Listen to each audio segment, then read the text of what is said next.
नमस्कार दोस्तों, मैं दुर्गेश पटेल आप सभी मित्रों का अपने YouTube चैनल हम आप साथ साथ में स्वागत करता हूं। दोस्तों, आज हम आपको एक विशेष जानकारी देना चाह रहे हैं। विशेष जानकारी ये है कि जीवन में आप जो है सफलता कैसे प्राप्त करें, जीवन में सुख, शांति, आनंद, मस्ती, सुकून, समृद्धि और क्रिएटिविटी कैसे पाएँ।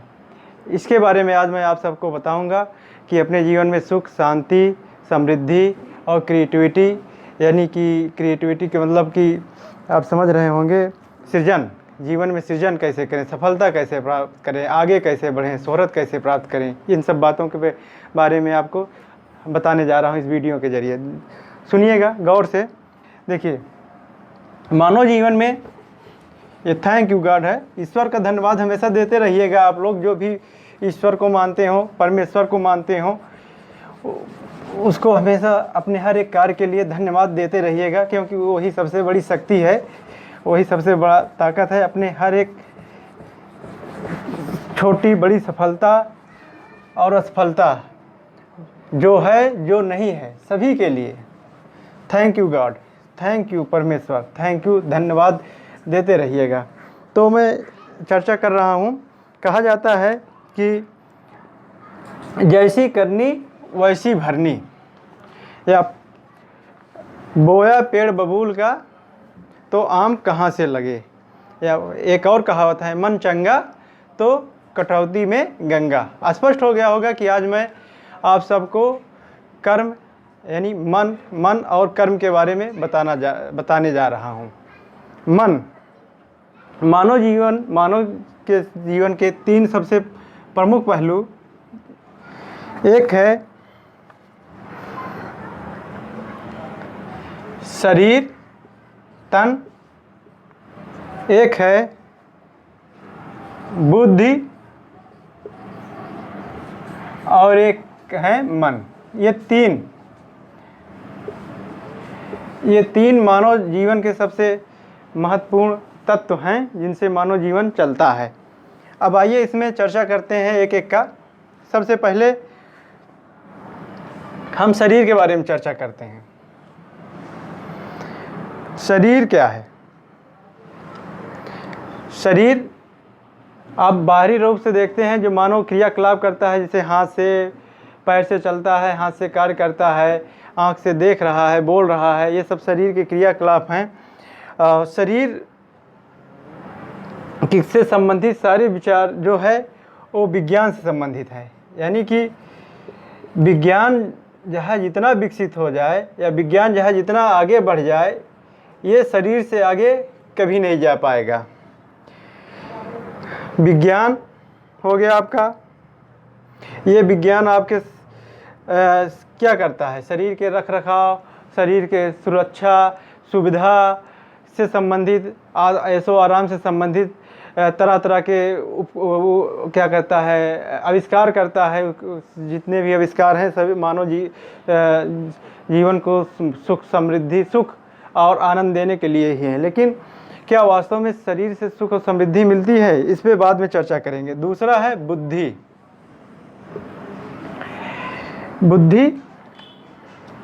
बुद्धि किससे संबंधित है? धर्म, शिक्षा, समाज। ये धर्म में जितने भी सभी धर्म हैं ये बुद्धि को प्रभावित करते हैं। शिक्षा आपकी जो है बुद्धि को प्रभावित करती है। परिवार, समाज सब बुद्धि को प्रभावित करते हैं कि ये करो, वो करो, ऐसा करो, वैसा करो, पुण्य पाप है, वो पुण्य है, ये है, ये सब बातें बताती हैं। लेकिन क्या ये सुख, समृद्धि, सफलता, उन्नति, मौज मस्ती, आनंद का मुख्य रास्ता है? नहीं है। तो ये शरीर और बुद्धि दोनों जो है मानव जीवन को कभी सुख, आनंद, मस्ती, खुशी नहीं दे पाती हैं। मानव खुश रहता है मन के द्वारा। मैंने जैसे कहा ना कि मन चंगा तो कटौती में गंगा, वही बात। ये मन ही है जिसमें मानव के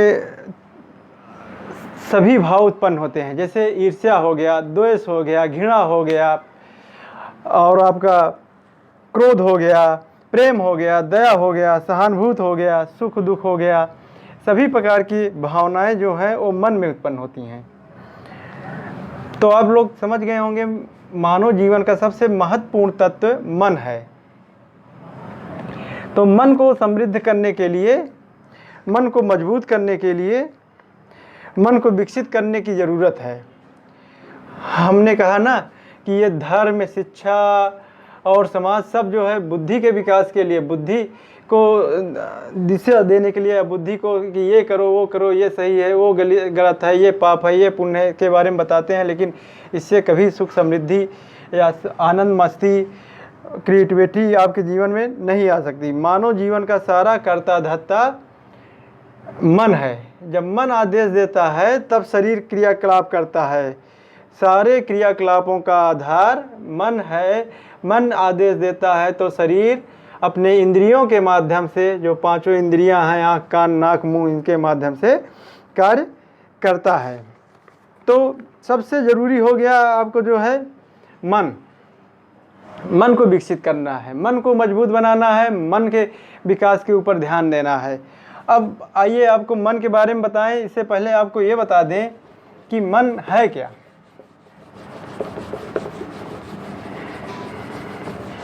देखिए, मानव जीवन को दो तत्व ही प्रभावित करते हैं और कुछ भी प्रभावित नहीं करता है। मानव जीवन को दो तत्व प्रभावित करते हैं। एक प्रकृति प्रभावित करती है, प्रकृति मतलब प्रकृति का नियम, और दूसरा मन। और ये दोनों चीज़ें जो हैं सनातन हैं। सनातन क्या है? सनातन मतलब कि ऑटोमेटिक, चिरकालिक है, चिरकालिक। ऑटोमेटिक आप लोग समझते होंगे, जो ऑटोमेटिक चले, यानी जिस पर किसी का नियंत्रण ना हो, खासकर मनुष्य का नियंत्रण ना हो। तो आपके मन पर भी आपका नियंत्रण नहीं रहता। इसी तरह प्रकृति का नियम जो है, प्रकृति के नियम क्या है? जैसे सूर्य का उगना, चांद का उगना, तारे, हवा का ऑक्सीजन देना, पानी से आपको जो है जीवन मिलना। अब ये प्रकृति का नियम है कि दिन के बाद रात, रात के बाद दिन होना है। इसको चेंज नहीं किया जा सकता। कोई भी चीज़ ऊपर से गिराई जाए तो एक गुरुत्वाकर्षण का नियम है न्यूटन का, वो खींचती है अपनी तरफ।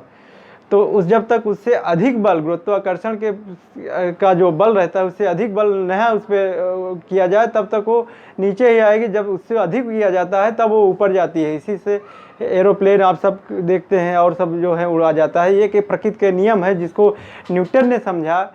और आपका जो है क्रिया का प्रतिक्रिया का जो नियम कहा जाता है, क्रिया के विरुद्ध प्रतिक्रिया। तो ये सब प्रकृति के नियम है जो समय समय पे महान वैज्ञानिकों ने या महान लोगों ने आपको दिया है।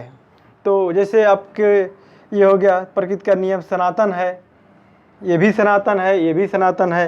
तो प्रकृति के नियम के बारे में थोड़ा बहुत कुछ वैज्ञानिकों ने बताया, जाना, समझा, लेकिन पूरी तरह भी उसको भी नहीं समझ पाए कि प्रकृति के कैसे पूरे नियम कार्य करते हैं। इसलिए मान के चलिए कि कोई ना कोई एक अलौकिक, जिसे आप परमेश्वर कहें या प्रकृति कहें, वो एक नियम के बद्ध, एक ऑटोमेटिक कार्य करता है, ऑटोमेटिक चलता है।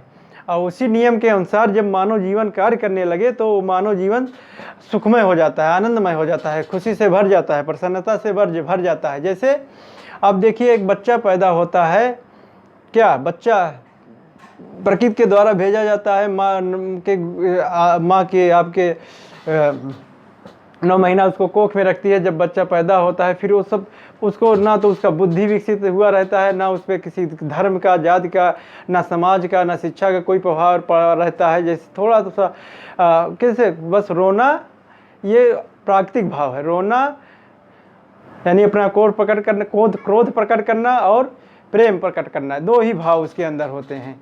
धीरे धीरे वो थोड़ा थोड़ा बड़ा होता है तो कैसे अपने मस्ती में मस्त रहता है, खिलौनों के साथ खेलता रहता है, ना दुनिया से मतलब, ना किसी से मतलब, अपने में मस्त रहता है। वो आनंद, वो मस्ती, वो खुशी प्राप्त हो हम सबको भी, क्योंकि जैसे जैसे हम बड़े होते जाते हैं धीरे धीरे ये परिवार वाले, समाज वाले, शिक्षा वाले, धर्म वाले हमको सबको उससे दूर करते जाते हैं, उस आनंद से, उस मस्ती से, उस खुशी से, उस प्रसन्नता से, उस क्रिएटिविटी से दूर करते जाते हैं। इसीलिए मैं कहता हूँ कि जितने भी आपके धार्मिक संगठन हैं, धर्म हैं, शिक्षक संगठन है, शिक्षा व्यवस्था है, सब जो है मानव के शरीर बुद्धि के विकास, मानव के बुद्धि पे को प्रभावित करते हैं। कुछ हैं जो मानव के शरीर को प्रभावित करते हैं, लेकिन मन के विकसित करने या मन को उस तरह बनाने के लिए जो आनंद से भरा हो, कोई ध्यान नहीं देता। तो मन भी आपका सनातन है, और मन के ऊपर विचार जो है मनोचिकित्सक करते हैं, आप सबको पता होगा।